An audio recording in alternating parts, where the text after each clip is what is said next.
I am examining my mother and father in their wedding photo. They are sitting, Norine at Bud's right side, his right arm behind her.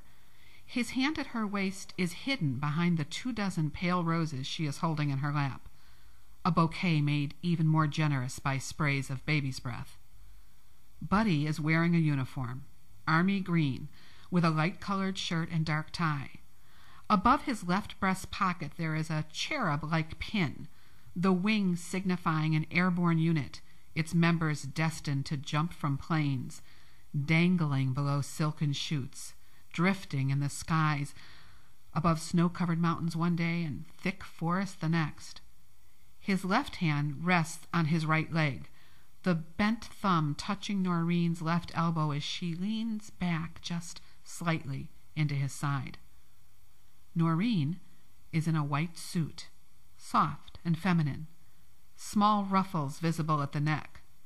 Curly brown hair reveals a hint of an earlobe and frames a forehead, generous and unlined. A stylish hat, gently wrapped in a film of gauze, elevates the suit to a bridal ensemble. Buddy and Norine look into the camera.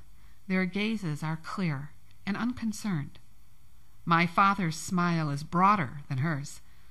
Perhaps the year served in the military has given him a confidence, a sense of himself that is not always present in 19-year-olds. Norine's smile, while not reluctant, is a bit more conservative. A smile 18 years in the making, waiting to see where the road leads. A stranger coming across the photo would assume the couple to be one of thousands like them in 1948. Young men who had joined up, the war over but the glory of D-Day still vivid. Home on leave, marrying their sweethearts. Fresh-faced girls, liberated from the classroom, optimistic in these post-World War years and anxious to begin their real lives. There is nothing in the sepia-tone portrait to alert the viewer that things out of the ordinary lie ahead. Even now, with more than 50 years between the click of that shutter and the clicks of this laptop keyboard, I study the two faces, certain that heartbreak of such magnitude has to be visible. I am a photographer, and I have seen every variance of fear, vanity, ego, anger, distress, and emptiness in the eyes of those on the other side of the lens.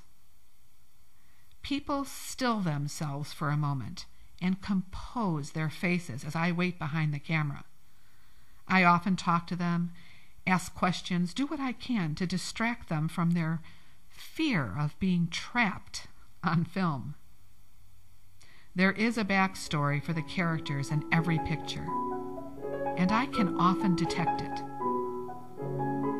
It is not the case with the wedding portrait of my parents. They are simply young and very lovely. Everything looks right in the world of that picture.